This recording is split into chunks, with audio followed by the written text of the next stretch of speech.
Hi ma'am, I get tarot deck asina August ki month asida adom ge zodiac sign du Khanbiyu adom ge zodiac sign na August ki month asida kari changes kari ahomba amadi kari adom da advice piri haibado universe na mayam khangminarasi. Hi, this is Kilayunam, a certified tarot and crystal healer. March 21 dagina April 19 fawba ki manung da pok taragadi adom ge zodiac ado Aries ne. Aries-singgi August month asi karmaina tawgani haibado yengsi universe na guide amta tawbiyu.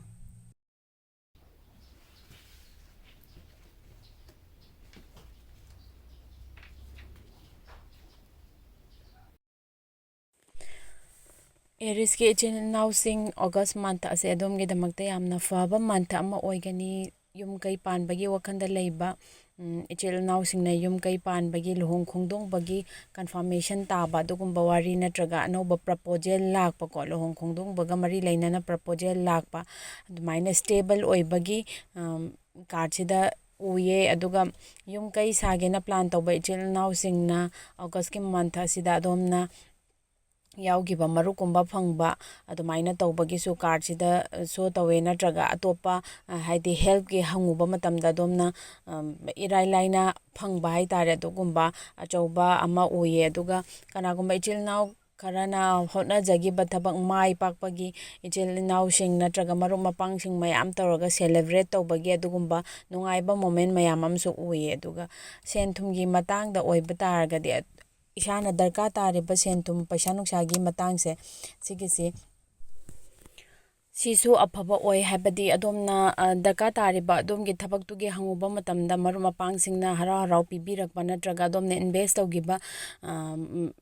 mafamda haidi chawkhatpa nongaiba porakpa adumaina tawba haidi adomsi yamna senthumgi matangda oisu cheksin khonjanba natraga future gi plan yamna haiba misak mioi ama oibanina si hojiki energy sida adomna habadi achauba tangkak achauba tanja ama tawge haiba matamda adomna save tawraga leiba paisa singdugi haidi kanaba mafam ama lakaniko aduna Aries-singgi damakta oinadi August month asi yamna faba adugumba month ama oi. Oracle card ama yengjage adomgi damakta August month asigi Oracle card ama yengjage Aries ichil inausingi August ki month asida adomgi energy kamain tawgani relationships August ki month asida adomgi ichil inausingi energy se kamaina tawe haiba matamda adomgi awaba tarba matamda adomgi nungaiba matamda khudingmakta saruk yaba marumapang adagi ichil inausingdo adugido aduda adomna energy do full piba gratitude oiba adugumba month ama oigani. Mathangda Taurus ke amok yengasi April 20 dagina May 20 fawbada poklabadi adom ge zodiac ado Taurus ne. Taurus ichil inausingi August month asi karmaina tawgani haibado universe na guide amta tawbiyo Taurus ichil inausingi August ki month asi karam tawgani haibado universe na guide amta tawbiyo.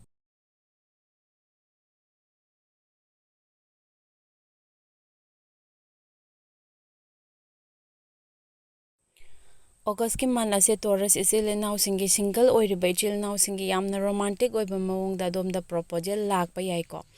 aduga thaba ingkhangi chakotpagi growth ki hotnariba ichil inausingna adomgi damakta new skill ama tamjinbada yamna kanaba oigani adomgi growth ki damakta yamna kanaba matam ama oigani ko August month ase adomna family gi natraga leikai gi achauba function kharasu lakadaba male attend tawgadaba function kharasu lakadaba male natraga imung sida luhong kaihongbagumba ichil nausingi natraga isagi adugumba celebrate tawba yabagi haibadi mayam pullaga harau nungaiba relatives kai laga yam harau nungaiba adugumba timing ama oigani ko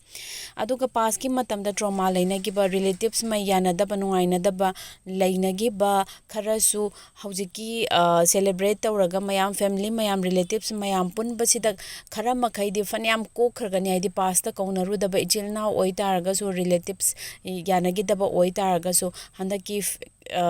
celebrate tawminabasida yasanaba purakpa adagi amok nungsinaba hanagi mari amok parambado adumaina amok chesanaba adugumba situation kharasu lakani haina uba phangiko card sina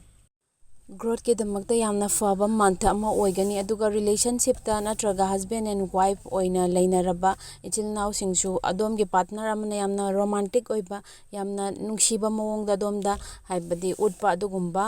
month ꯑꯃꯁꯨ ꯑꯣꯏꯒꯅꯤ ꯑꯗꯨꯗ ꯑꯗꯣꯝꯅꯁꯨ ꯑꯗꯣꯝꯒꯤ ꯄꯥꯔꯠꯅꯔꯅ ꯇꯧꯔꯤꯕ ꯑꯗꯨꯃꯥꯏꯅ ꯁꯦꯝ ꯔꯦꯁꯄꯣꯟ ꯇꯧꯕꯤꯕꯗ relationship ꯑꯗꯣ ꯑꯗꯨꯛꯀꯤ ꯃꯇꯤꯛ ꯆꯦꯁꯟꯅꯕ ꯑꯗꯨꯒꯨꯝꯕ ꯃꯟꯊ ꯑꯃ ꯑꯣꯏꯒꯅꯤ ꯑꯣꯒꯁ ꯃꯟꯊ ꯑꯗꯨꯒ ꯑꯣꯔꯦꯀꯜ ꯀꯥꯔꯗ ꯑꯃ ꯁꯠꯆꯒꯦ ꯑꯗꯣꯝꯒꯤ ꯑꯦꯅꯔꯖꯤ ꯑꯁꯤꯒꯤ ꯑꯣꯒꯁ ꯃꯟꯊꯀꯤ ꯑꯣꯔꯦꯀꯜ ꯀꯥꯔꯗ ꯑꯃ ꯁꯠꯆꯒꯦ ꯑꯦꯛꯁꯦꯞꯇꯦꯟꯁ ꯑꯣꯔꯦꯀꯜ ꯀꯥꯔꯗꯁꯤꯅ ꯍꯥꯏꯁꯦ ꯑꯦꯅꯔꯖꯤꯁꯦ ꯑꯗꯣꯝꯒꯤ ꯑꯣꯒꯁ ꯃꯟꯊ ꯑꯁꯦ ꯍꯥꯏꯕꯗꯤ ꯁꯦꯝꯗꯣꯛꯄ ꯌꯥꯔꯔꯣꯏꯗꯕ ꯍꯥꯏꯗꯤ ꯐ꯭ꯔꯦꯟ ꯑꯣꯏꯒꯦꯔꯥ ꯁꯤꯆꯨꯋꯦꯁꯟ ꯑꯣꯏꯒꯦꯔꯥ ꯑꯗꯨ ꯁꯦꯝꯗꯣꯛꯄ ꯌꯥꯔꯔꯣꯏꯗꯕ ꯄꯣꯠꯅꯤꯅ ꯑꯩꯅ ꯑꯦꯛꯁꯦꯞ ꯇꯧꯔꯅꯤ ꯍꯥꯏꯕꯗꯣ ꯑꯦꯛꯖꯥꯝꯄꯜ ꯑꯣꯏꯅ ꯍꯥꯏꯔꯕꯗ ꯍꯥꯏꯕꯗꯤ ꯌꯥꯅꯗꯕ ꯏꯅꯦꯝꯕꯨ ꯍꯥꯏꯕ ꯑꯣꯏꯔꯣ ꯏꯅꯦꯝꯄꯣꯛꯄꯨ ꯍꯥꯏꯕ ꯑꯣꯏꯔꯣ ꯅꯠꯇ꯭ꯔꯒ ꯏꯃꯧ ꯅꯨꯄꯤꯕꯨ ꯍꯥꯏꯕ ꯑꯣꯏꯔꯣ ꯑꯩꯅ ꯁꯦꯝꯗꯣꯛꯄ ꯌꯥꯔꯣꯏꯗꯕ ꯄꯣꯠꯁꯤꯗꯤ ꯑꯩ ꯑꯦꯛꯁꯦꯞ ꯇꯧꯔꯒ ꯁꯤꯒꯤꯁꯤꯗ ꯌꯥꯅꯕ ꯐꯖꯅ ꯀ꯭ꯂꯤꯌꯔ ꯀꯃꯨꯅꯤꯀꯦꯁꯟ ꯂꯩꯅꯔꯒ ꯑꯗꯨꯃꯥꯏꯅ ꯆꯠꯄꯅ ꯐꯩ ꯍꯥꯏꯕꯗꯨ ꯏꯁꯥꯅ ꯔꯤꯌꯦꯂꯥꯏꯁ ꯇꯧꯕ ꯃꯟꯊ ꯑꯗꯨ ꯑꯣꯏꯔꯛꯀꯅꯤ ꯃꯊꯪꯗ ꯖꯦꯃꯤꯅꯥꯏꯒꯤ ꯑꯃꯨꯛ ꯌꯦꯡꯉꯁꯤ ꯃꯦ 21ꯗꯒꯤꯅ ꯖꯨꯟ 20 ꯐꯥꯎꯕꯗ ꯄꯣꯛꯂꯕꯗꯤ ꯑꯗꯣꯝꯒꯤ ꯖꯣꯗꯤꯌꯦꯛ ꯁꯥꯏꯟ ꯑꯗꯣ ꯖꯦꯃꯤꯅꯥꯏꯅꯤ ꯑꯥꯒꯁ ꯃꯟꯊ ꯑꯁꯤꯗ ꯖꯦꯃꯤꯅꯥꯏꯁꯤꯡꯒꯤ ꯀꯔꯤ ꯀꯔꯤ ꯑꯣꯏꯔꯛꯄ ꯌꯥꯏ ꯍꯥꯏꯕꯗꯨ ꯌꯨꯅꯤꯚꯔꯁꯅ ꯒꯥꯏꯗ ꯑꯝꯇ ꯇꯧꯕꯤꯌꯨ ꯑꯣꯒꯁ ꯃꯟꯊ ꯑꯁꯤꯗ ꯖꯦꯃꯤꯅꯥꯏꯁꯤꯡꯒꯤ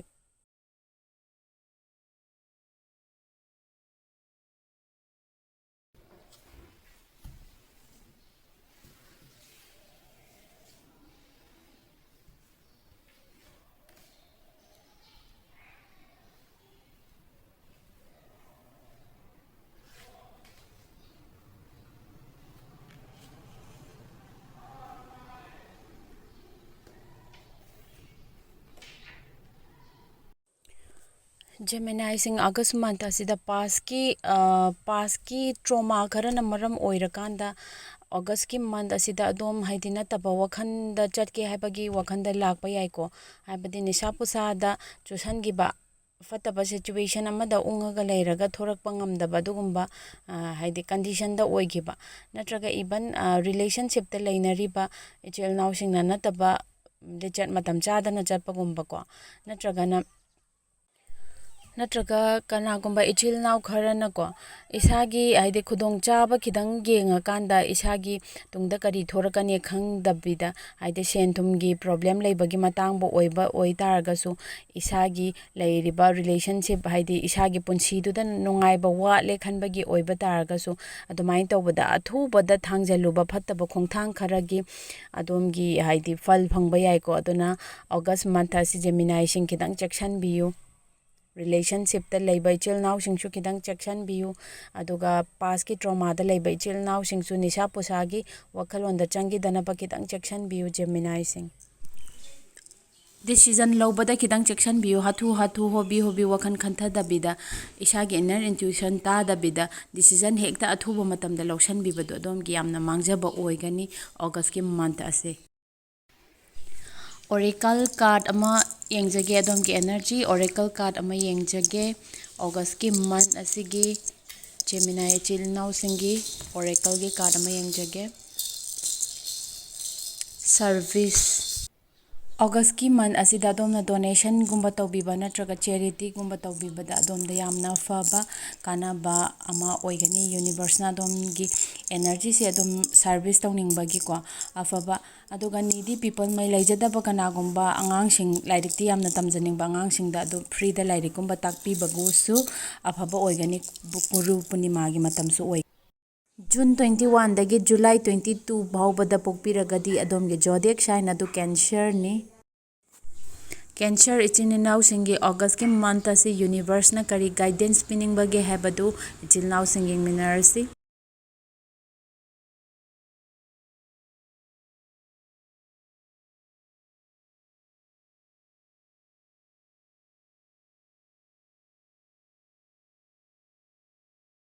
ꯏꯆꯤꯜ ꯏꯅꯥꯎꯁꯤꯡ ꯑꯣꯒꯁꯀꯤ ꯃꯟꯊ ꯑꯁꯤꯀꯣ ꯔꯤꯂꯦꯁꯟꯁꯤꯞꯇ ꯂꯩꯕ ꯏꯆꯤꯜ ꯏꯅꯥꯎꯁꯤꯡꯅ ꯑꯃꯅ ꯑꯃꯒꯤ ꯁ꯭ꯄꯦꯁ ꯄꯤꯗꯅ ꯀꯟꯖꯟꯅꯔꯒ ꯊꯝꯕ ꯅꯠꯇ꯭ꯔꯒ ꯍꯀꯟ ꯆꯥꯎꯕ ꯍꯥꯏꯒꯗ꯭ꯔꯥ ꯏꯇꯩ ꯏꯅꯥꯎꯗ ꯑꯣꯏꯕ ꯇꯥꯔꯒꯁꯨ ꯑꯗꯨꯃꯥꯏꯅ ꯇꯧꯕꯗꯒꯤ ꯈꯤꯇꯪ ꯍꯥꯏꯗꯤ ꯃꯨꯛꯅꯕ ꯁꯥꯎꯅꯕ ꯑꯗꯨꯃꯥꯏꯅ ꯇꯧꯕ ꯌꯥꯏꯀꯣ. ꯑꯗꯒꯤ ꯏꯟꯚꯦꯁ ꯇꯧꯒꯗꯕ ꯃꯐꯝ ꯆꯥꯕ ꯏꯟꯚꯦꯁ ꯇꯧꯒꯗꯕ ꯂꯩꯕꯗꯁꯨ ꯏꯁꯥꯅ ꯄꯥꯝꯃꯨꯕ ꯅꯠꯇ꯭ꯔꯒ ꯏꯟꯚꯦꯁ ꯇꯧꯔꯒ ꯀꯥꯟꯅꯔꯣꯏꯗ꯭ꯔꯥꯅ ꯈꯟꯕꯗꯒꯤ ꯈꯨꯗꯣꯡꯆꯥꯕ ꯃꯥꯡꯕ ꯑꯗꯨꯒꯨꯝꯕꯁꯨ ꯈꯤꯇꯪ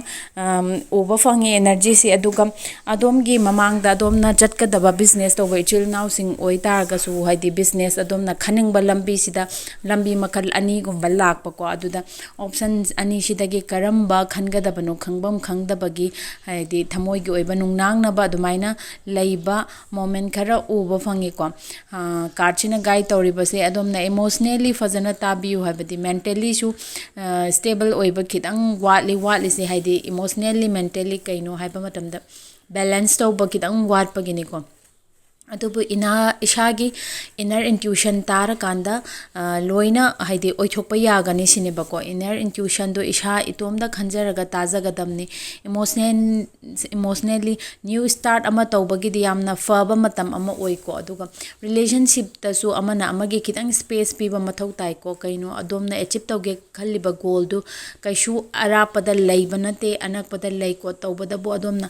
ꯇꯥꯏꯠ ꯑꯣꯏꯅ ꯄꯥꯏꯁꯟꯕ ꯄꯣꯠꯁꯛ ꯑꯃ ꯍꯥꯏꯕꯁꯦ ꯀꯔꯤꯒꯨꯝꯕ ꯀꯥꯟꯗꯗꯤ ꯈꯨꯠꯇꯒꯤ ꯅꯥꯟꯊꯣꯛꯑꯦ ꯍꯥꯏꯕꯁꯦ ꯑꯗꯣꯝꯅꯁꯨ ꯍꯦꯟꯅ ꯈꯪꯕꯤꯌꯨ ꯁꯤꯅꯦꯕꯀꯣ ꯀꯥꯔꯠꯁꯤꯅ. ꯑꯗꯨꯅ ꯇꯥꯏꯠ ꯑꯣꯏꯅ ꯀꯟꯅ ꯄꯥꯏꯁꯟꯕꯤꯕ ꯇꯧꯒꯅꯨ. ꯇꯥꯏꯠ ꯑꯣꯏꯅ ꯄꯥꯏꯁꯜꯂꯀꯥꯟꯗ ꯈꯨꯠꯇ ꯈꯨꯖꯣꯛ ꯏꯁꯤꯡ ꯑꯝꯇ ꯌꯥꯎꯕ ꯌꯥꯗꯕꯅꯤ. ꯇꯥꯏꯠ ꯑꯣꯏꯅ ꯄꯥꯏꯁꯜꯂꯀꯥꯟꯗ ꯈꯨꯠꯇ ꯆꯦꯡꯀꯣꯛ ꯑꯃ ꯄꯥꯏꯔꯕꯁꯨ ꯇꯥꯏꯠ ꯑꯣꯏꯅ ꯄꯥꯏꯁꯜꯂꯀꯥꯟꯗ ꯂꯣꯏꯅ ꯈꯨꯔꯛꯇꯒꯤ ꯅꯥꯟꯊꯣꯛꯈꯤꯕꯅꯤꯀꯣ. ꯈꯤꯇꯪ ꯀꯣꯞꯂꯝꯅ ꯄꯥꯏꯕꯤꯌꯨ, ꯍꯥꯏꯕꯗꯤ ꯈꯤꯇꯪ ꯁ꯭ꯄꯦꯁ ꯄꯤꯅꯕꯤꯌꯨ ꯁꯤꯅꯦꯀꯣ ꯑꯃꯅ ꯑꯃꯒꯤ. ꯑꯗꯨꯒ ꯏꯟꯚꯦꯁ ꯇꯧꯕ ꯃꯐꯝ ꯆꯥꯕ ꯂꯩꯔꯒꯗꯤ ꯏꯟꯚꯦꯁ ꯇꯧꯕꯗꯁꯨ ꯑꯐꯕ ꯃꯟꯊ ꯑꯃ ꯑꯣꯏꯒꯅꯤ. ꯏꯆꯤꯜ ꯏꯅꯥꯎꯁꯤꯡꯒꯤꯗꯃꯛꯇ ꯑꯣꯔꯦꯀꯜ ꯀꯥꯔꯠ ꯑꯃ ꯂꯧꯈꯠꯆꯒꯦ, ꯑꯣꯔꯦꯀꯜ ꯀꯥꯔꯠ ꯑꯦꯗꯚꯥꯏꯁꯀꯤꯗꯃꯛꯇ. ꯑꯗꯨꯒ ꯑꯗꯣꯝꯒꯤ ꯀꯥꯔꯠꯀꯤ ꯑꯦꯗꯚꯥꯏꯁ ꯂꯥꯛꯏꯁꯤ ꯁꯦꯜꯐ ꯏꯁꯇꯤꯝ, ꯍꯥꯏꯕꯗꯤ ꯏꯁꯥꯅ ꯏꯁꯥꯕꯨ ꯚꯦꯂꯨ ꯇꯧꯕ, ꯔꯦꯁꯄꯦꯛ ꯇꯧꯕ, ꯑꯗꯨꯒ ꯏꯁꯥꯕꯨ ꯀꯣꯟꯐꯤꯗꯦꯟꯠ ꯂꯩꯅ ꯊꯕꯛ ꯑꯃ ꯄꯥꯡꯊꯣꯛꯄ, ꯏꯁꯥꯗ ꯊꯥꯖꯕ ꯊꯝꯕ, ꯕꯤꯂꯤꯐ ꯇꯧꯕ, ꯑꯗꯨ ꯃꯌꯥꯝꯗꯨ ꯀꯥꯎꯕꯤꯗꯅ ꯆꯠꯄꯤꯌꯨ ꯑꯣꯒꯁꯀꯤ ꯃꯟꯊ ꯑꯁꯤ ꯍꯥꯏꯔꯒ ꯑꯗꯣꯝꯗ ꯌꯨꯅꯤꯚꯔꯁꯅ ꯑꯗꯣꯝꯒꯤꯗꯃꯛꯇ ꯒꯥꯏꯗꯦꯟꯁ ꯑꯁꯤ ꯂꯥꯛꯏꯀꯣ. ꯖꯨꯂꯥꯏ 23ꯗꯒꯤ ꯑꯥꯒꯁ 22 ꯐꯥꯎꯕꯗ ꯄꯣꯛꯑꯕꯗꯤ ꯑꯗꯣꯝꯒꯤ ꯖꯣꯗꯤꯌꯥꯛ ꯁꯥꯏꯟ ꯑꯗꯣ ꯂꯤꯑꯣꯅꯦ. ꯂꯤꯑꯣꯒꯤ ꯏꯆꯤꯜ ꯏꯅꯥꯎꯁꯤꯡꯒꯤ ꯑꯣꯒꯁꯀꯤ ꯃꯟꯊ ꯑꯁꯤ ꯀꯔꯤ ꯀꯔꯤ ꯑꯐꯕ ꯂꯥꯛꯀꯅꯤ ꯍꯥꯏꯕꯗꯨ ꯌꯨꯅꯤꯚꯔꯁꯅ ꯒꯥꯏꯗ ꯇꯧꯕꯤꯌꯨ.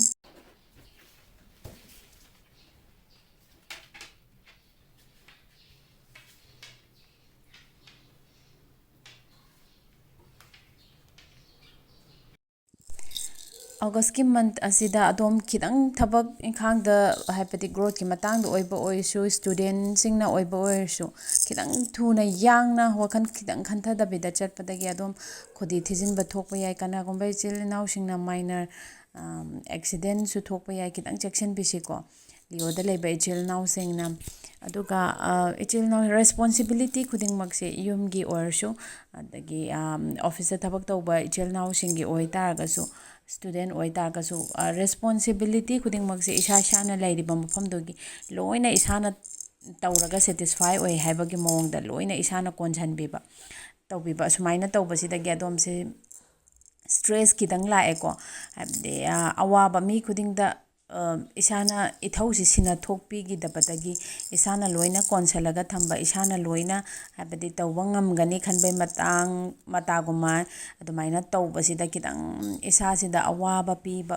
ꯑꯗꯨꯃꯥꯏꯅ ꯑꯣꯏꯌꯦ ꯀꯥꯔꯠꯁꯤꯗ. ꯑꯗꯨ ꯔꯦꯁꯄꯣꯟꯁꯤꯕꯤꯂꯤꯇꯤꯁꯤ ꯈꯔ ꯈꯔ ꯈꯥꯏꯗꯣꯛꯅꯕꯤꯌꯨ. ꯐꯦꯃꯤꯂꯤꯒꯤ ꯑꯣꯏꯇꯥꯔꯒꯁꯨ ꯐꯦꯃꯤꯂꯤ ꯃꯦꯝꯕꯔꯁꯤꯡꯗ ꯈꯥꯏꯗꯣꯛꯅꯕꯤꯌꯨ. ꯑꯗꯨꯒ ꯑꯣꯐꯤꯁꯇ ꯊꯕꯛ ꯇꯧꯕ ꯏꯆꯤꯜ ꯏꯅꯥꯎꯁꯤꯡ ꯑꯣꯏꯇꯥꯔꯒꯁꯨ ꯈꯥꯏꯗꯣꯛꯅꯕꯤꯌꯨ. ꯑꯗꯨꯒ ꯏꯚꯟ ꯕꯤꯖꯤꯅꯦꯁ ꯇꯧꯕ ꯏꯆꯤꯜꯏꯅꯥꯎꯁꯤꯡ ꯑꯣꯏꯇꯥꯔꯒꯁꯨ ꯑꯗꯣꯝꯒꯤ ꯃꯈꯥꯗ ꯊꯕꯛ ꯇꯧꯔꯤꯕ ꯑꯦꯁꯤꯁꯇꯦꯟꯁꯤꯡ, ꯃꯈꯥꯗ ꯂꯩꯔꯤꯕꯁꯤꯡꯗ ꯑꯗꯣꯝꯅ ꯊꯕꯛꯇꯣ ꯈꯥꯏꯗꯣꯛꯄꯤꯌꯨ. ꯑꯗꯣꯝꯅ ꯑꯗꯣꯝꯒꯤ ꯑꯣꯏꯕ ꯊꯕꯛ ꯁꯔꯨꯛ ꯈꯛꯇꯪ ꯇꯧꯔꯒ ꯑꯇꯩꯅ ꯈꯥꯏꯗꯣꯛꯄꯤꯔ ꯇꯧ. ꯑꯗꯨꯗꯤ ꯁ꯭ꯇ꯭ꯔꯦꯁꯁꯦ ꯈꯤꯇꯪ ꯍꯟꯊꯒꯅꯤꯀꯣ. ꯑꯗꯨꯒ ꯑꯣꯒꯁ ꯊꯥ ꯑꯁꯦ इचेल नाउसिंग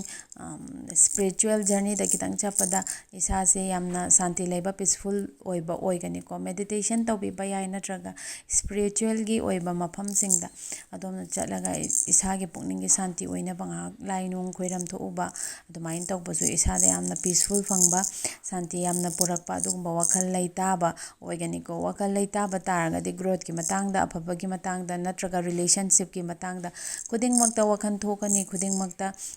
साउनदबा ngamba adumaina oigani ko aduna stress leitaba mi tudi wa tanabadasu nungaiba adumaina oigani adu khudingmakpa gi August month ke damakta di adomna stress leitanaba gi damakta adom gi mind adu peaceful oinaba gi damak calm oinaba gi damakta tawba yaba spiritual gi journey macha natraga ritual macha macha tawthokpada adomda yamna kanaba oigani ngasi guru purnima su oi aduga adomna ritual macha पास की trauma लेरम तारगदि नत्रगा हौजी पल्लगा लेबा थबक लेइ तारगदि let it go गे ritual मचा अमा तौथोकपिबसु कानबा फंगनिको अदोमगी दमक्ता Oracle card अमा सचगे इचेल नाउसिंग oracle card अमा सचगे ओरेकल कार्ड अदोमगी ओइना ऑगस्ट थासी द बैलेंस तौरगा चटपदे यामना फबो ओइगनि इमोशनली मेंटली बैलेंस तौरगा चटपा सेंथुम की मतंग द ओइ तारगसु सिजिनबिबदा बैलेंस तौरगा सिजिनबिबा इन्वेस्ट तौगे खन तारगसु हाइदि पुलप थाजनगिदबा बैलेंस तौरगा इसागिसु खुखाक नाइरगा दुमाइना तौबि तारगदि अफबा मंथ अमा ओइगनि ऑगस्ट मंथ अगस्त की 23 दगी सेप्टेम्बर की 22 फावबदा पोक्लबदी अदोमगे जोडियक अदो वर्गो ने वर्गो की इचिल नाउ सिंगी ऑगस्ट की मंथ असी करम करम तौगनी हाइबदो यूनिवर्सना करी अफबा लाकनी हाइबदो यूनिवर्सना गाइड अमता तौबियो वर्गो सिंगी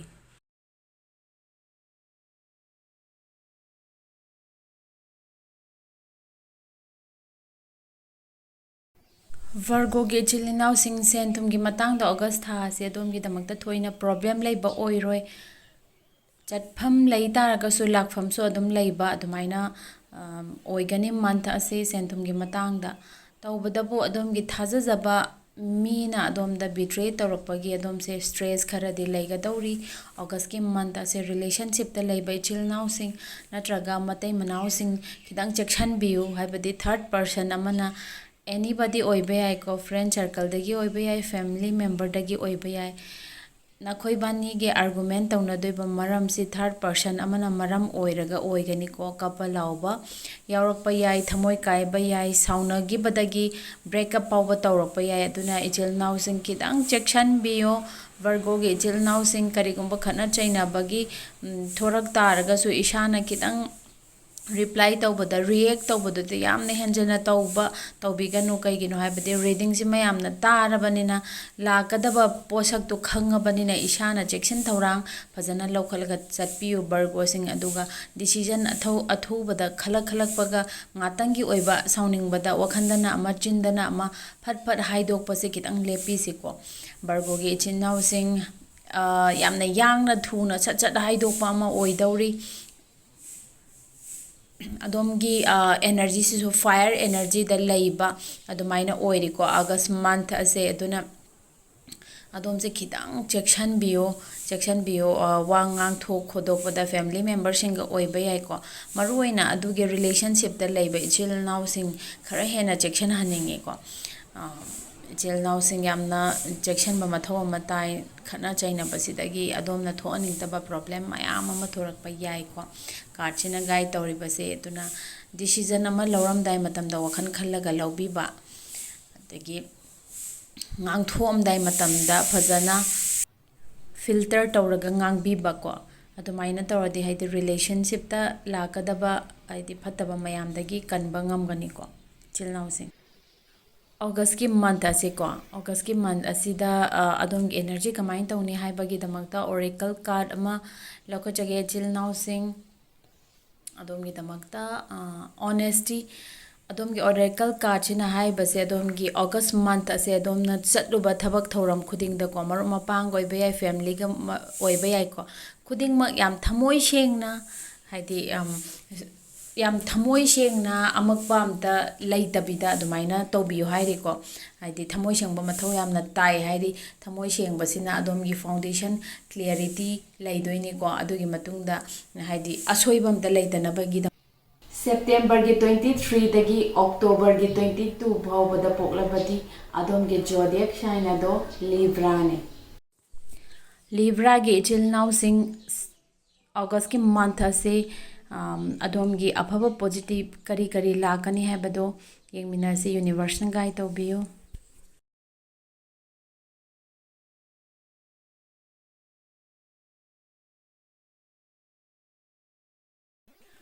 ꯑꯣꯒꯁꯀꯤ ꯃꯟꯊ ꯑꯁꯦ ꯏꯆꯤꯜ ꯏꯅꯥꯎꯁꯤꯡ ꯌꯥꯝꯅ ꯑꯐꯕ ꯃꯟꯊ ꯑꯣꯏꯒꯅꯤꯀꯣ ꯏꯁꯥꯒꯤ ꯁꯦꯜꯐ ꯅꯣꯔꯤꯁꯃꯦꯟ ꯇꯧꯕꯀꯣ ꯅꯨꯄꯤꯁꯤꯡꯅ ꯑꯣꯏꯇꯥꯔꯒꯁꯨ ꯄꯥꯔꯂꯔ ꯆꯪꯕ ꯑꯗꯒꯤ ꯁꯝ ꯁꯦꯝꯕꯕꯨ ꯑꯣꯏꯔꯣ ꯌꯥꯝꯅ ꯏꯁꯥꯒꯤ ꯀꯦꯅꯤꯡ ꯃꯧꯅꯤꯡꯕ ꯑꯗꯒꯤ ꯏꯁꯥꯅ ꯍꯣꯠꯅꯖꯈꯤꯕ ꯃꯇꯝ ꯀꯌꯥꯗꯒꯤ ꯍꯣꯠꯅꯖꯔꯛꯄ ꯋꯥꯅ ꯏꯁꯥꯅ ꯇꯥꯟꯖꯔꯛꯄ ꯁꯦꯟꯐꯝꯗꯣ ꯑꯗꯨꯗ ꯅꯨꯡꯉꯥꯏꯖꯕꯗꯣ ꯑꯗꯨꯃꯥꯏꯅ ꯇꯧꯕ ꯃꯟꯊ ꯑꯃ ꯑꯣꯏꯒꯅꯤ ꯁꯦꯟ ꯊꯨꯝꯒꯤ ꯊꯣꯏꯗꯣꯛꯅ ꯑꯋꯥꯕ ꯂꯩꯔꯣꯏ ꯇꯧꯕꯇꯕꯨ ꯑꯗꯣꯝꯅ ꯁꯤꯀ꯭ꯔꯦꯠ ꯈꯔꯗꯤ ꯊꯝꯃꯤ ꯍꯥꯏꯗꯤ ꯐꯦꯃꯤꯂꯤ ꯃꯦꯝꯕꯔꯁꯤꯡꯗ ꯑꯣꯏꯒꯦꯔꯥ ꯐ꯭ꯔꯦꯟꯗ ꯑꯣꯏꯒꯦꯔꯥ ꯍꯥꯏꯗꯣꯛꯇꯕ ꯁꯤꯀ꯭ꯔꯦꯠꯁꯤ ꯑꯐꯕ ꯑꯣꯏꯔꯝꯕ ꯌꯥꯏ ꯐꯠꯇꯕ ꯑꯣꯏꯔꯝꯕ ꯌꯥꯏ ꯁꯤꯀ꯭ꯔꯦꯠꯇꯨꯗꯤ ꯑꯗꯣꯝꯅ ꯍꯦꯟꯅ ꯈꯪꯉꯝꯒꯅꯤ ꯇꯧꯕꯇꯕꯨ ꯑꯗꯣꯝꯒꯤ ꯁꯤꯀ꯭ꯔꯦꯠꯁꯤ ꯃꯩꯕꯨ ꯐꯤꯅ ꯀꯨꯞꯄꯒ ꯊꯝꯕ ꯌꯥꯗꯦ ꯍꯥꯏꯕꯗꯨꯅꯤꯀꯣ ꯑꯗꯣꯝꯅ ꯑꯐꯕ ꯑꯣꯏꯔꯝ ꯇꯥꯔꯒꯗꯤ ꯑꯗꯨꯁꯨ ꯐꯣꯡꯗꯣꯛꯑꯒ ꯑꯗꯨꯝ ꯎꯠꯂꯛꯀꯅꯤ ꯐꯠꯇꯕ ꯇꯧꯔꯝ ꯇꯥꯔꯒꯁꯨ ꯑꯗꯨꯝ ꯐꯣꯡꯗꯣꯛꯑꯒ ꯎꯠꯂꯛꯀꯅꯤꯀꯣ ꯑꯗꯨꯅ ꯑꯗꯣꯝꯅ ꯀꯩꯗꯧꯉꯩꯗꯁꯨ ꯁꯤꯀ꯭ꯔꯦꯠ ꯊꯝꯕꯗꯨꯗꯤ ꯀꯩꯁꯨ ꯀꯥꯏꯗꯦ ꯇꯧꯕꯇꯕꯨ ꯐꯠꯇꯕ ꯃꯄꯥꯟ ꯊꯣꯛꯂꯀꯥꯟꯗ ꯆꯣꯞꯄ ꯅꯪꯕ ꯌꯥꯕ ꯏꯀꯥꯏꯕ ꯅꯪꯕ ꯌꯥꯕ ꯅꯠꯇ꯭ꯔꯒ ꯈꯠꯅ ꯆꯩꯅꯕ ꯌꯥꯕ ꯊꯕꯛꯇꯤ ꯑꯣꯏꯍꯟꯒꯅꯨ ꯀꯔꯤꯒꯤꯅꯣ ꯍꯥꯏꯕꯗ ꯖꯁꯇꯤꯁ ꯀꯥꯔꯗ ꯂꯥꯛꯏ ꯑꯗꯣꯝꯅ ꯇꯧꯕꯗꯣ ꯑꯗꯣꯝꯅ ꯐꯪꯖꯗꯣꯏꯅꯤ ꯀꯥꯔꯗꯁꯤꯅ ꯃꯥꯅ ꯃꯇꯝ ꯁꯥꯡꯅ ꯅꯠꯇ꯭ꯔꯒ ꯍꯥꯏꯗꯤ ꯃꯇꯝ ꯑꯇꯦꯟꯕ ꯃꯇꯝꯗ ꯎꯕ ꯌꯥꯏ ꯅꯠꯇ꯭ꯔꯒ ꯈꯤꯇꯪ ꯃꯇꯝ ꯂꯧꯕ ꯌꯥꯏ ꯇꯧꯕꯗꯕꯨ ꯁꯨꯡꯁꯣꯏ ꯁꯣꯏꯗꯅꯗꯤ ꯎꯠꯂꯛꯀꯅꯤ ꯑꯗꯣꯝꯒꯤ ꯁꯦꯗꯣ ꯁꯥꯏꯠ ꯑꯗꯨꯁꯨ ꯈꯔꯗꯤ ꯂꯩꯀꯣ ꯑꯗꯣꯝꯅ ꯍꯥꯏꯕꯗꯤ ꯁꯤꯀ꯭ꯔꯦꯠ ꯍꯥꯏꯗꯤ ꯂꯣꯠꯊꯣꯛꯇꯅ ꯑꯗꯣꯝꯒꯤ ꯃꯤ ꯃꯌꯥꯝꯅ ꯄꯕ꯭ꯂꯤꯛꯅ ꯎꯔꯤꯕ ꯑꯗꯣꯝꯒꯤ ꯁꯛꯐꯝꯁꯦ ꯁꯤ ꯅꯠꯇꯕ ꯑꯔꯣꯟꯕ ꯑꯗꯣꯝꯒꯤ ꯁꯛꯐꯝ ꯈꯔꯗꯤ ꯂꯩꯀꯣ ꯁꯛꯐꯝ ꯈꯔꯗꯤ ꯂꯩ ꯑꯗꯨ ꯑꯗꯣꯝꯁꯦ ꯑꯗꯨꯕꯨ ꯏꯁꯥꯒꯤ ꯏꯊꯧ ꯍꯣꯠꯅꯕ ꯏꯁꯥꯒꯤ ꯇꯥꯔꯒꯦꯠ ꯒꯣꯜꯗ ꯑꯦꯆꯤꯞ ꯇꯧꯅꯕꯒꯤ ꯗꯃꯛꯇ ꯍꯣꯠꯅꯕꯗꯗꯤ ꯑꯗꯣꯝꯁꯦ ꯑꯀꯤꯕ ꯑꯈꯪꯕ ꯀꯔꯤꯝꯇ ꯂꯩꯇꯕ ꯑꯗꯨꯒꯨꯝꯕ ꯑꯦꯅꯔꯖꯤ ꯑꯃꯗ ꯂꯩ ꯑꯅꯧꯕ ꯊꯕꯛ ꯊꯧꯔꯝ ꯅꯠꯇ꯭ꯔꯒ ꯐꯦꯃꯤꯂꯤꯒꯤ ꯒ꯭ꯔꯣꯠ ꯑꯣꯏꯕ ꯌꯥꯏ ꯕꯤꯖꯤꯅꯦꯁ ꯑꯣꯏꯕ ꯌꯥꯏ ꯄꯥꯡꯊꯣꯛꯀꯦ ꯈꯟꯕ ꯇꯥꯔꯒꯗꯤ ꯑꯗꯣꯝꯒꯤ ꯑꯦꯅꯔꯖꯤ ꯐꯨꯜ ꯑꯦꯅꯔꯖꯤꯗ ꯂꯩ ꯃꯥꯏ ꯄꯥꯛꯄꯁꯨ ꯁꯣꯏꯗꯅ ꯑꯣꯏꯒꯅꯤ ꯑꯗꯨꯒꯨꯝꯕꯒꯤꯗꯃꯛꯇ ꯑꯗꯣꯝꯒꯤꯗꯃꯛꯇ ꯑꯣꯔꯦꯀꯜ ꯀꯥꯔꯗ ꯑꯃ ꯂꯧꯈꯠꯆꯒꯦ ꯑꯣꯔꯦꯀꯜ ꯀꯥꯔꯗ ꯑꯃ ꯂꯧꯈꯠꯆꯒꯦ ꯏꯆꯤꯜ ꯏꯅꯥꯎꯒꯤꯗꯃꯛꯇ ꯑꯦꯕꯦꯟꯗꯦꯟꯁ ꯂꯥꯛꯑꯦꯀꯣ ꯑꯗꯣꯝꯁꯤ ꯋꯥꯠꯇ ꯄꯥꯗꯕ ꯃꯟꯊ ꯑꯃ ꯑꯣꯏꯒꯅꯤꯀꯣ ꯁꯦꯟ ꯊꯨꯝꯒꯤ ꯑꯋꯥꯠ ꯑꯄꯥ ꯂꯩꯔꯣꯏ ꯑꯗꯨꯒ ꯊꯕꯛ ꯏꯪꯈꯥꯡꯒꯤ ꯄ꯭ꯔꯣꯃꯣꯁꯟꯒꯤꯗꯃꯛꯇ ꯉꯥꯏꯕ ꯏꯆꯤꯜ ꯏꯅꯥꯎꯁꯤꯡ ꯑꯣꯏꯇꯥꯔꯒꯁꯨ ꯒꯨꯗ ꯅ꯭ꯌꯨꯁ ꯐꯪꯒꯅꯤ ꯊꯕꯛ ꯏꯪꯈꯥꯡꯒꯤ ꯒ꯭ꯔꯣꯠꯀꯤꯗꯃꯛꯇ ꯑꯣꯏꯇꯥꯔꯒꯁꯨ ꯑꯐꯕ ꯅꯨꯡꯉꯥꯏꯕ ꯐꯪꯒꯅꯤ ꯑꯗꯨꯒ ꯃꯔꯨꯞ ꯌꯥꯎꯈꯤꯕ ꯏꯆꯤꯜ ꯏꯅꯥꯎꯁꯤꯡꯁꯨ ꯍꯥꯏꯗꯤ ꯃꯔꯨꯞꯀꯨꯝꯕ ꯑꯆꯧꯕ ꯐꯪꯕꯒꯤ ꯑꯗꯨꯒꯨꯝꯕꯁꯨ ꯎꯔꯤꯀꯣ ꯑꯣꯛꯇꯣꯕꯔ 23ꯗꯒꯤ ꯅꯣꯕꯦꯝꯕꯔ 21 ꯐꯥꯎꯕꯗ ꯄꯣꯛꯂꯕꯗꯤ ꯑꯗꯣꯝꯒꯤ ꯖꯣꯗꯤꯌꯦꯛ ꯁꯥꯏꯟ ꯑꯗꯣ ꯁ꯭ꯀꯣꯔꯄꯤꯌꯣꯅꯤ꯫ ꯁ꯭ꯀꯣꯔꯄꯤꯌꯣꯒꯤ ꯏꯆꯤꯜ ꯏꯅꯥꯎꯁꯤꯡ ꯌꯨꯅꯤꯚꯔꯁꯅ ꯑꯣꯒꯁ ꯃꯟꯊ ꯑꯁꯤ ꯑꯗꯣꯝꯒꯤꯗꯃꯛꯇ ꯀꯔꯤ ꯒꯥꯏꯗ ꯇꯧꯔꯤ ꯀꯔꯤ ꯂꯥꯛꯀꯅꯤ ꯍꯥꯏꯕꯗꯣ ꯌꯦꯡꯃꯤꯟꯅꯔꯁꯤ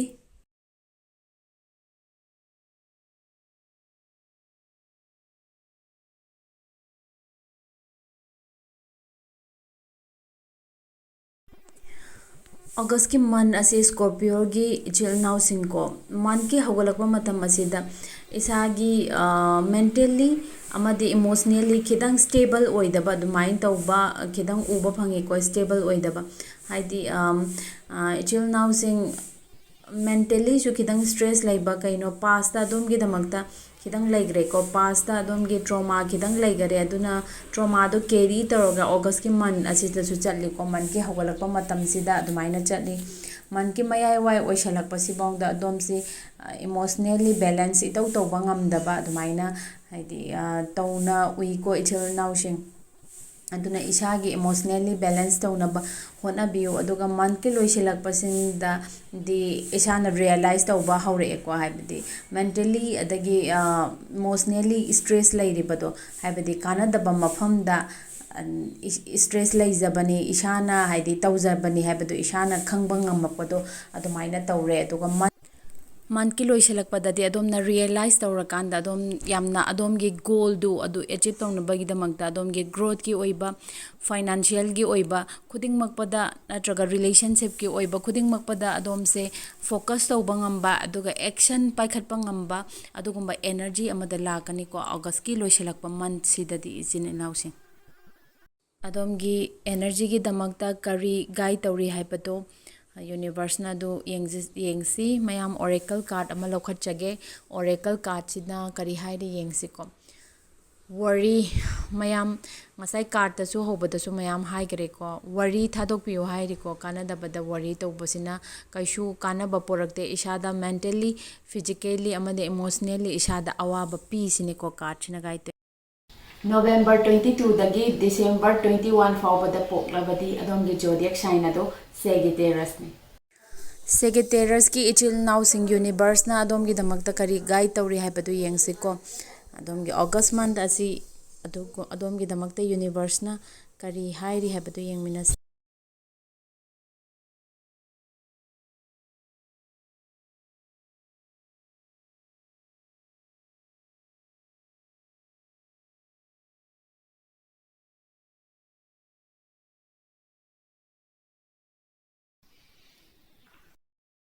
ꯁꯦꯒꯤꯇꯦꯔꯤꯌꯁꯀꯤ ꯏꯆꯤꯜ ꯏꯅꯥꯎꯁꯤꯡꯀꯣ ꯁꯦꯒꯤꯇꯦꯔꯤꯌꯁꯀꯤ ꯏꯆꯤꯜ ꯏꯅꯥꯎꯁꯤꯡ ꯑꯣꯒꯁꯀꯤ ꯍꯧꯔꯛꯄ ꯃꯇꯝꯁꯤꯗ ꯏꯁꯥꯁꯦ ꯈꯤꯇꯪ ꯍꯥꯏꯕꯗꯤ ꯍꯧꯖꯤꯛ ꯂꯩꯔꯤꯕꯗꯨꯗ ꯒ꯭ꯔꯦꯠꯐꯨꯜ ꯑꯣꯏꯗꯕꯗꯒꯤ ꯈꯤꯇꯪ ꯅꯥꯊꯩꯔꯒ ꯆꯠꯈꯤꯒꯦ ꯅꯠꯇ꯭ꯔꯒ ꯏꯁꯥꯒꯤ ꯁꯤꯆꯨꯋꯦꯁꯟ ꯏꯃꯨꯡꯒꯤ ꯐꯦꯃꯤꯂꯤꯒꯤ ꯁ꯭ꯇꯛ ꯇꯧꯔꯒ ꯂꯩꯕ ꯄ꯭ꯔꯣꯕ꯭ꯂꯦꯝꯁꯤꯡ ꯍꯥꯏꯕ ꯇꯥꯔꯦ ꯑꯗꯨ ꯃꯌꯥꯝꯗꯨꯗꯒꯤ ꯑꯗꯣꯝꯁꯦ ꯀꯤꯔꯒ ꯅꯥꯊꯩꯔꯒ ꯆꯦꯟꯈꯤꯒꯦ ꯍꯥꯏꯕꯒꯤ ꯋꯥꯈꯜꯂꯣꯟ ꯑꯃꯗ ꯂꯩꯗꯣꯏꯕ꯭ꯔꯥ ꯅꯠꯇ꯭ꯔꯒ ꯃꯌꯥꯝꯁꯤꯗꯒꯤ ꯇꯣꯉꯥꯟꯅ ꯑꯩꯁꯤ ꯑꯥꯏꯁꯣꯂꯦꯠ ꯇꯧꯔꯒ ꯈꯤꯇꯪ ꯅꯥꯊꯩꯔꯒ ꯂꯩꯒꯦ ꯍꯥꯏꯕꯒꯤ ꯏꯃꯣꯁꯅꯦꯜꯂꯤ ꯑꯗꯣꯝꯁꯦ ꯃꯤ ꯃꯌꯥꯝꯒ ꯄꯨꯅꯤꯡꯗꯕ ꯍꯥꯏꯇꯥꯔꯦ ꯑꯗꯨꯃꯥꯏꯅ ꯇꯧꯕꯒꯤ ꯇꯟꯖꯥ ꯇꯥꯡꯀꯛ ꯈꯤꯇꯪ ꯂꯥꯛꯏꯀꯣ ꯍꯧꯒꯠꯂꯛꯄꯩ ꯃꯇꯝꯁꯤꯗ ꯑꯣꯒꯁꯀꯤ ꯏꯆꯤꯜ ꯏꯅꯥꯎꯁꯤꯡ ꯑꯗꯨꯒ ꯀꯥꯔꯗꯁꯤꯅꯁꯨ ꯑꯗꯣꯝꯗ ꯒꯥꯏꯗ ꯇꯧꯔꯤꯁꯦ ꯑꯗꯣꯝꯒꯤ ꯋꯥꯈꯜꯂꯣꯟꯗꯨꯅꯅꯤꯀꯣ ꯑꯗꯣꯝꯗ ꯒ꯭ꯔꯦꯠꯐꯨꯜ ꯑꯣꯏꯕ ꯍꯥꯏꯕꯗꯤ ꯑꯗꯣꯝꯅ ꯂꯩꯔꯤꯕ ꯃꯈꯩꯗꯨꯗ ꯄꯦꯟꯕ ꯉꯝꯗꯕꯒꯤꯅꯦꯕꯀꯣ ꯄꯦꯟꯕ ꯉꯝꯗꯕꯒꯤꯅꯤ ꯑꯗꯣꯝꯅ ꯕꯦꯂꯦꯟꯁ ꯇꯧꯔꯒ ꯆꯠꯄ ꯑꯃ ꯃꯊꯧ ꯇꯥꯕꯅꯤꯀꯣ ꯕꯦꯂꯦꯟꯁ ꯇꯧꯔꯒ ꯆꯠꯄ ꯃꯇꯝꯗ ꯑꯗꯣꯝꯒꯤ ꯍꯥꯏꯗꯤ ꯅꯨꯡꯉꯥꯏꯇꯕꯁꯤꯡꯗꯨ ꯂꯣꯏꯅ ꯇꯧꯈꯤꯒꯅꯤ ꯑꯗꯣꯝꯅ ꯈꯜꯂꯤ ꯑꯗꯣꯝꯒꯤ ꯁꯥꯏꯠꯇꯒꯤ ꯈꯛꯇꯪ ꯍꯥꯏꯗꯤ ꯔꯤꯂꯦꯁꯟꯁꯤꯞ ꯑꯃꯗꯕꯨ ꯑꯣꯏ ꯇꯥꯔꯒꯁꯨ ꯑꯗꯣꯝꯒꯤ ꯁꯥꯏꯠꯇ ꯈꯛꯇꯪ ꯄꯤꯔꯦ ꯑꯇꯣꯞꯄ ꯁꯥꯏꯠꯇꯒꯤꯗꯤ ꯂꯥꯛꯇꯦ ꯁꯨꯃꯥꯏꯅ ꯈꯟꯕ ꯋꯥꯈꯜ ꯑꯃ ꯆꯪꯉꯤꯀꯣ ꯀꯔꯤꯒꯨꯝꯕ ꯑꯗꯨꯃꯥꯏꯅ ꯆꯪꯕ ꯑꯣꯏ ꯇꯥꯔꯒꯗꯤ ꯑꯗꯣꯝꯒ ꯔꯤꯂꯦꯁꯟꯁꯤꯞ ꯂꯩꯅꯔꯤꯕ ꯃꯤꯁꯛ ꯑꯗꯨꯗ ꯀ꯭ꯂꯤꯌꯔ ꯀꯝꯃꯨꯅꯤꯀꯦꯁꯟ ꯑꯃ ꯂꯩꯕꯤꯌꯨꯀꯣ ꯍꯥꯏꯕꯗꯤ ꯑꯗꯣꯝꯒꯤ ꯋꯥꯈꯜꯗꯣ ꯑꯗꯣꯝꯅ ꯐꯣꯡꯗꯣꯛꯇ ꯇꯥꯔꯒꯗꯤ ꯑꯗꯣꯝꯒꯤ ꯃꯥꯌꯣꯛꯅꯕꯗ ꯂꯩꯔꯤꯕ ꯃꯤꯁꯛ ꯑꯗꯨꯅ ꯈꯪꯕ ꯎꯕ ꯉꯝꯃꯣꯏꯀꯣ ꯀꯩꯒꯨꯝꯕ ꯈꯪꯕ ꯎꯕ ꯉꯝ ꯇꯥꯔꯒꯗꯤ ꯐꯖꯅ ꯋꯥꯔꯤ ꯁꯥꯗꯣꯛꯄꯤꯔꯀꯥꯟꯗ ꯑꯗꯣꯝꯅ ꯄꯥꯝꯃꯤꯕꯗꯨ ꯑꯗꯣꯝꯒꯤ ꯃꯥꯌꯣꯛꯇ ꯂꯩꯔꯤꯕ ꯑꯗꯣꯝꯒ ꯔꯤꯂꯦꯁꯟꯁꯤꯞꯇ ꯂꯩꯔꯤꯕ ꯃꯤꯁꯛ ꯃꯤꯑꯣꯏ ꯑꯗꯨꯅ ꯁꯣꯏꯗꯅ ꯈꯪꯕꯤꯔꯛꯀꯅꯤꯀꯣ ꯔꯤꯂꯦꯁꯟꯁꯤꯞ ꯍꯥꯏꯔꯒ ꯅꯨꯡꯁꯤ ꯅꯨꯡꯉꯣꯟꯒꯤ ꯃꯇꯥꯡ ꯈꯛꯇ ꯅꯠꯇꯦꯀோ ꯐꯦꯃꯤꯂꯤꯗꯒꯤꯁꯨ ꯈꯤꯇꯪ ꯏꯃꯥ ꯏꯄꯥꯒꯁꯨꯈꯤꯇꯪ ꯆꯤꯡꯈꯥꯏꯅꯕꯒꯤ ꯇꯥꯡꯀꯛ ꯑꯃ ꯍꯥꯏꯗꯤ ꯑꯗꯣꯝꯅ ꯗꯤꯃꯥꯟ ꯇꯧꯕ ꯅꯠꯇ꯭ꯔꯒ ꯑꯗꯣꯝꯅ ꯐꯨꯜꯐꯤꯜ ꯇꯧꯅꯤꯡꯕ ꯈꯤꯇꯪ ꯂꯩꯕ ꯑꯗꯨꯗ ꯄꯦꯔꯦꯟꯁꯤꯡꯅ ꯅꯠꯇ꯭ꯔꯒ ꯐꯦꯃꯤꯂꯤꯅ ꯈꯤꯇꯪ ꯁꯞꯄꯣꯔꯠ ꯇꯧꯗꯕ ꯑꯗꯨꯗꯒꯤ ꯑꯗꯣꯝꯁꯦ ꯈꯤꯇꯪ ꯅꯥꯊꯩꯒꯦ ꯍꯥꯏꯕꯒꯤ ꯋꯥꯈꯜꯂꯣꯟ ꯑꯃꯗ ꯈꯔꯗ ꯆꯠꯄꯁꯤꯡꯁꯨ ꯌꯥꯎꯏ ꯁꯥꯇ꯭ꯔ ꯏꯁꯇꯨꯗꯦꯟꯁꯤꯡꯁꯨꯀꯣ ꯅꯍꯥ ꯑꯣꯏꯔꯤꯕꯁꯤꯡꯁꯨ ꯑꯗꯨꯃꯥꯏꯅ ꯇꯧꯏꯀꯣ ꯈꯤꯇꯪ ꯕꯦꯂꯦꯟꯁ ꯇꯧꯔꯒ ꯆꯠꯄꯤꯌꯨ ꯍꯥꯏꯔꯤ ꯑꯣꯒꯁꯀꯤ ꯃꯟꯊ ꯑꯁꯦ ꯀꯩꯅೋ ꯍꯥꯏꯕꯗꯤ ꯑꯗꯣꯝꯅ ꯍꯥꯏꯕꯁꯨ ꯑꯗꯣꯝꯒꯤ ꯄꯦꯔꯦꯟꯁ ꯐꯦꯃꯤꯂꯤꯅ ꯇꯥꯕꯤꯕ ꯑꯗꯣꯝꯒꯤ ꯐꯦꯃꯤꯂꯤꯅ ꯍꯥꯏꯕꯁꯨ ꯑꯗꯣꯝꯅ ꯇꯥꯕꯤꯒꯗꯕꯅꯤ ꯃꯥꯏꯀꯩ ꯑꯅꯤꯁꯤ ꯕꯦꯂꯦꯟꯁ ꯇꯧꯔꯒ ꯆꯠꯂꯀꯥꯟꯗ ꯑꯗꯣꯝꯒꯤ ꯃꯟꯊ ꯑꯁꯦ ꯑꯥꯒꯁ ꯃꯟꯊ ꯑꯁꯦ ꯑꯐꯕ ꯃꯟꯊ ꯑꯃ ꯑꯣꯏꯒꯅꯤ ꯑꯗꯣꯝ ꯑꯦꯛꯁꯟ ꯂꯧꯕꯒꯤꯗꯃꯛꯇ ꯑꯐꯕ ꯃꯟꯊ ꯑꯃ ꯑꯣꯏꯒꯅꯤꯀꯣ ꯀꯔꯤꯒꯨꯝꯕ ꯒ꯭ꯔꯣꯠꯀꯤ ꯑꯅꯧꯕ ꯀꯔꯤꯒꯨꯝꯕ ꯈꯔ ꯍꯣꯠꯅꯒꯦ ꯍꯥꯏ ꯇꯥꯔꯒꯗꯤ ꯑꯗꯣꯝꯅ ꯑꯦꯛꯁꯟ ꯂꯧꯈꯠꯄ ꯃꯇꯝꯗ ꯑꯐꯕ ꯃꯟꯊ ꯑꯃ ꯑꯣꯏꯒꯅꯤ ꯇꯧꯕꯇꯕꯨ ꯑꯗꯣꯝꯒꯤ ꯉꯁꯥꯏꯒꯤ ꯀꯦꯔꯤ ꯇꯧꯔꯒ ꯆꯠꯂꯤꯕ ꯑꯗꯣꯝꯗ ꯅꯨꯡꯉꯥꯏꯇ꯭ꯔꯤꯕ ꯒ꯭ꯔꯦꯠꯐꯨꯜ ꯑꯣꯏꯗ꯭ꯔꯤꯕ ꯃꯌꯥꯝꯗꯣ ꯔꯤꯂꯤꯁ ꯍꯥꯟꯅ ꯇꯧꯊꯣꯛꯍꯟꯈꯤꯕ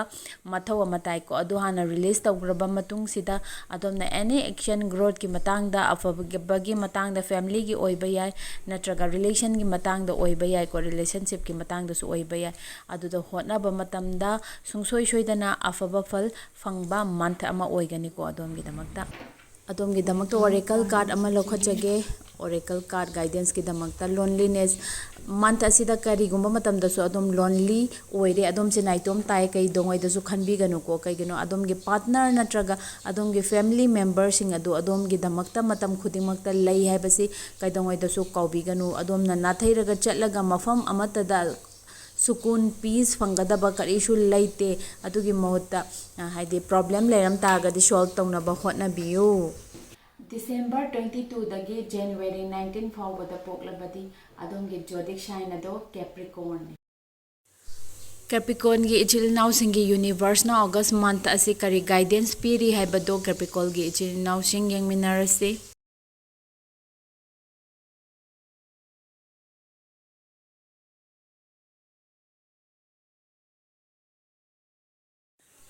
ꯑꯣꯒꯁꯀꯤ ꯃꯟꯊ ꯑꯁꯤ ꯈꯤꯇꯪ ꯆꯦꯛꯁꯤꯟꯕꯤꯌꯨ ꯑꯗꯣꯝ ꯃꯤꯅ ꯕꯤꯇ꯭ꯔꯦ ꯇꯧꯕꯤꯕ ꯅꯠꯇ꯭ꯔꯒ ꯆꯤꯠ ꯇꯧꯕꯤꯕ ꯅꯛꯅꯕ ꯃꯔꯨꯞ ꯃꯄꯥꯡꯁꯤꯡꯅ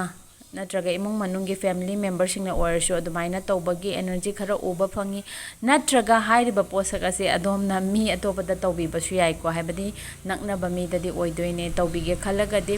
ꯑꯗꯣꯝꯅ ꯈꯪꯕ ꯄꯣꯠꯁꯛ ꯑꯣꯏꯇꯥꯔꯒꯗꯤ ꯅꯦꯒꯦꯇꯤꯞ ꯏꯅꯔꯖꯤꯗꯨꯗ ꯑꯗꯣꯝꯁꯤ ꯆꯪꯕꯤꯒꯅꯨ ꯑꯗꯣꯝꯒꯤ ꯒ꯭ꯔꯣꯠꯇ ꯃꯁꯤꯅ ꯊꯤꯟꯗꯕ ꯑꯣꯏꯒꯅꯤ ꯑꯗꯨꯒ ꯃꯦꯟꯇꯦꯜꯂꯤ ꯁ꯭ꯇ꯭ꯔꯦꯁ ꯈꯔꯗꯤ ꯂꯩꯕ ꯑꯣꯏꯒꯅꯤ ꯑꯗꯣꯝ ꯑꯣꯒꯁꯀꯤ ꯃꯟꯊ ꯑꯁꯦ ꯁꯤꯅ ꯃꯔꯝ ꯑꯣꯏꯔꯒ ꯑꯗꯣꯝꯁꯦ ꯍꯦꯗꯦꯛ ꯀꯣꯛ ꯆꯤꯛꯄ ꯃꯥꯏꯒ꯭ꯔꯦꯟꯒꯨꯝꯕꯒꯤ khitang ꯄ꯭ꯔꯣꯕ꯭ꯂꯦꯝ ꯎꯕ ꯐꯪꯉꯤꯀꯣ ꯑꯗꯨꯒ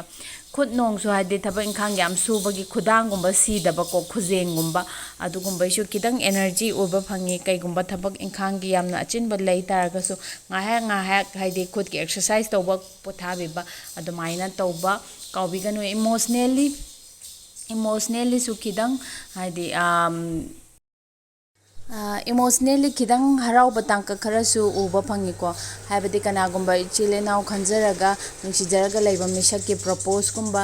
ꯂꯥꯛꯄ ꯑꯗꯨꯒꯤ ꯍꯥꯏꯕꯗꯤ ꯊꯃꯣꯏꯒꯤ ꯑꯣꯏꯕ ꯌꯥꯝꯅ ꯅꯨꯡꯉꯥꯏꯕ ꯑꯗꯨꯃꯥꯏꯅ ꯐꯪꯕ ꯏꯆꯤꯜ ꯏꯅꯥꯎ ꯈꯔꯁꯨ ꯎꯕ ꯐꯪꯉꯤꯀꯣ ꯏꯆꯤꯜ ꯏꯅꯥꯎꯁꯤꯡꯒꯤꯗꯃꯛꯇ ꯑꯣꯔꯦꯀꯜ ꯀꯥꯔꯗ ꯑꯃ ꯂꯧꯈꯠꯆꯒꯦ ꯑꯣꯔꯦꯀꯜ ꯀꯥꯔꯗ ꯑꯗꯣꯝꯒꯤ ꯑꯣꯔꯦꯀꯜ ꯀꯥꯔꯗ ꯑꯃ ꯂꯧꯊꯣꯛꯀꯒꯦ ꯐ꯭ꯔꯦꯟꯁꯤꯞ ꯀꯣ ꯐ꯭ꯔꯦꯟꯁꯤꯞ ꯑꯅꯧꯕ ꯁꯦꯝꯕ ꯌꯥꯕꯒꯤꯁꯨ ꯂꯥꯛꯀꯅꯤꯀꯣ ꯑꯗꯣꯝꯒꯤ ꯂꯝꯕꯤꯗ ꯁ꯭ꯇꯨꯗꯦꯟꯁꯤꯡ ꯑꯣꯏꯕ ꯏꯆꯤꯜ ꯏꯅꯥꯎꯁꯤꯡ ꯑꯣꯏꯇꯥꯔꯒꯁꯨ ꯅꯠꯇ꯭ꯔꯒ ꯑꯣꯐꯤꯁꯇ ꯊꯕꯛ ꯇꯧꯕ ꯏꯚꯟ ꯀꯔꯤꯌꯔꯒꯤ ꯂꯝꯕꯤꯗ ꯄꯥꯠꯇ ꯆꯠꯄ ꯀꯣꯆꯤꯡꯒꯨꯝꯕ ꯇꯧꯕ ꯏꯆꯤꯜ ꯏꯅꯥꯎꯁꯤꯡ ꯑꯣꯏꯇꯥꯔꯁꯨ ꯑꯅꯧꯕ ꯐ꯭ꯔꯦꯟꯁꯤꯞ ꯁꯦꯝꯕ ꯌꯥꯕ ꯑꯗꯨꯒꯤ ꯑꯦꯅꯔꯖꯤ ꯎꯕ ꯐꯪꯉꯤꯀꯣ ꯖꯅꯋꯥꯔꯤ 20ꯗꯒꯤ ꯐꯦꯕ꯭ꯔꯨꯋꯥꯔꯤ 18 ꯐꯥꯎꯕꯗ ꯄꯣꯛꯂꯕꯗꯤ ꯑꯗꯣꯝꯒꯤ ꯖꯣꯗꯤꯌꯛ ꯁꯥꯏꯟ ꯑꯗꯣ ꯑꯦꯛꯋꯦꯔꯤꯌꯁꯅꯤ ꯑꯦꯛꯋꯦꯔꯤꯌꯁꯀꯤ ꯏꯆꯤꯜ ꯏꯅꯥꯎꯁꯤꯡꯒꯤ ꯑꯣꯒꯁꯀꯤ ꯃꯟꯊ ꯑꯁꯤ ꯌꯨꯅꯤꯚꯔꯁꯅ ꯑꯗꯣꯝꯒꯤꯗꯃꯛꯇ ꯀꯔꯤ ꯒꯥꯏꯗꯦꯟꯁ ꯄꯤꯔꯤ ꯍꯥꯏꯕꯗꯨ ꯌꯦꯡꯃꯤꯟꯅꯔꯁꯤ ꯏꯆꯤꯜ ꯏꯅꯥꯎꯁꯤꯡ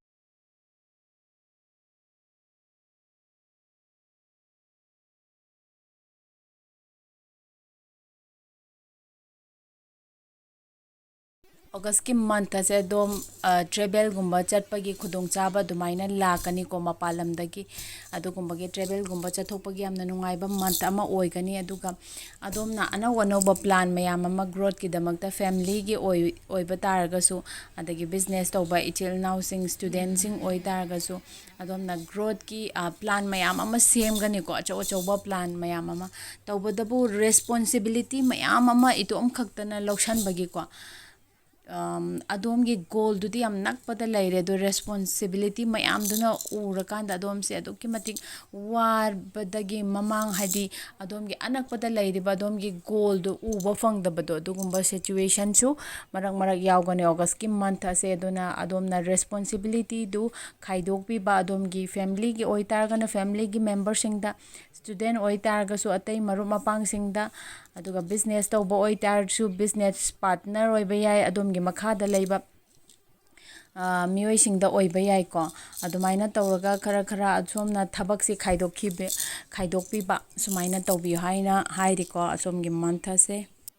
ꯑꯣꯒꯁꯀꯤ ꯃꯟꯊꯀꯤ ꯑꯦꯗꯚꯥꯏꯁ ꯀꯥꯔꯗꯀꯤ ꯑꯣꯏꯅ ꯑꯗꯣꯝꯒꯤꯗꯃꯛꯇ ꯑꯣꯔꯦꯀꯜ ꯀꯥꯔꯗ ꯑꯃ ꯂꯧꯊꯣꯛꯆꯒꯦ ꯂꯚ ꯅꯨꯡꯁꯤꯕ ꯍꯥꯏꯕꯁꯤꯅ ꯑꯗꯣꯝꯒꯤ ꯑꯋꯥꯕ ꯈꯨꯗꯤꯡ ꯀꯣꯛꯀꯅꯤ ꯃꯟꯊꯁꯤꯗ ꯑꯗꯣꯝꯅ ꯃꯔꯨꯞ ꯃꯄꯥꯡꯁꯤꯡꯒ ꯑꯣꯏꯕ ꯌꯥꯏ ꯅꯠꯇ꯭ꯔꯒ ꯐꯦꯃꯤꯂꯤ ꯃꯦꯝꯕꯔꯁꯤꯡꯒ ꯑꯣꯏꯕ ꯌꯥꯏ ꯋꯥ ꯈꯨꯗꯤꯡ ꯇꯥꯛꯅ ꯇꯤꯡꯅꯔꯒ ꯑꯃꯅ ꯑꯃ ꯅꯨꯡꯁꯤꯅꯔꯒ ꯇꯥꯟꯅꯔꯀꯥꯟꯗ ꯒ꯭ꯔꯣꯠ ꯈꯨꯗꯤꯡꯃꯛ ꯌꯥꯝꯅ ꯐꯖꯅ ꯂꯥꯛꯄ ꯃꯟꯊ ꯑꯃ ꯑꯣꯏꯒꯅꯤ ꯍꯥꯏꯔꯤꯀꯣ ꯑꯗꯨꯒ ꯐꯦꯕ꯭ꯔꯨꯋꯥꯔꯤ 19ꯗꯒꯤ ꯃꯥꯔꯆ 20 ꯐꯥꯎꯕꯗ ꯄꯣꯛꯂꯕꯗꯤ ꯑꯗꯣꯝꯒꯤ ꯖꯣꯗꯤꯌꯛ ꯁꯥꯏꯟ ꯑꯗꯣ ꯄꯥꯏꯁꯦꯁꯅꯤ ꯑꯣꯒꯁꯀꯤ ꯃꯟꯊ ꯑꯁꯤ ꯌꯨꯅꯤꯚꯔꯁꯅ ꯑꯗꯣꯝꯒꯤꯗꯃꯛꯇ ꯀꯔꯤ ꯒꯥꯏꯗ ꯇꯧꯔꯤ ꯍꯥꯏꯕꯗꯨ ꯃꯌꯥꯝ ꯏꯆꯤꯜ ꯏꯅꯥꯎꯁꯤꯡ ꯌꯦꯡꯃꯤꯟꯅꯔꯁꯤ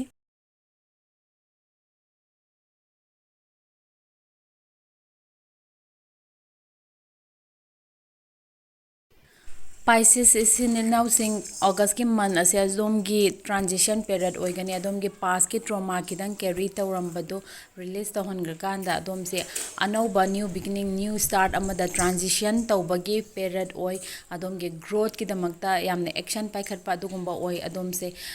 adom gi business tawba isile nausing na hena expand tawningba poiko aduga abroad ta chaningba yawba ichil naw kharasu uba fangi haidi hana lairamba office ki thabak tawba ichil naw sing oi targasu promotion gumbagi upgrade tawningbagi adugumba wakhalon lay yamna growth layba yamna afaba month ama oigani ichil naw singi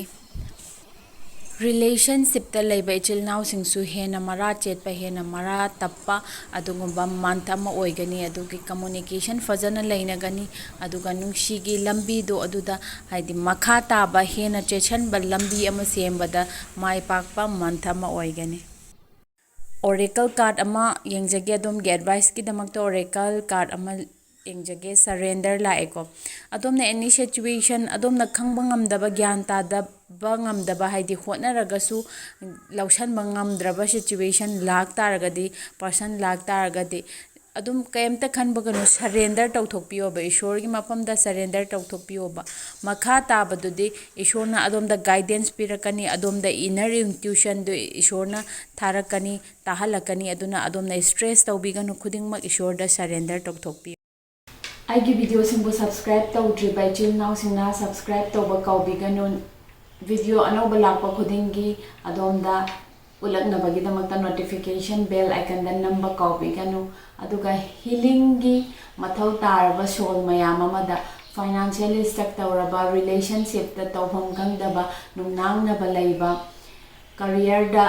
stuck tawraga layba block tawraga layba aduga health ki issue mayam ama layba amade kari issue lakadage khangningba do sidagi koknaba kari remedies mayam ama lakani khangba ichil naw singna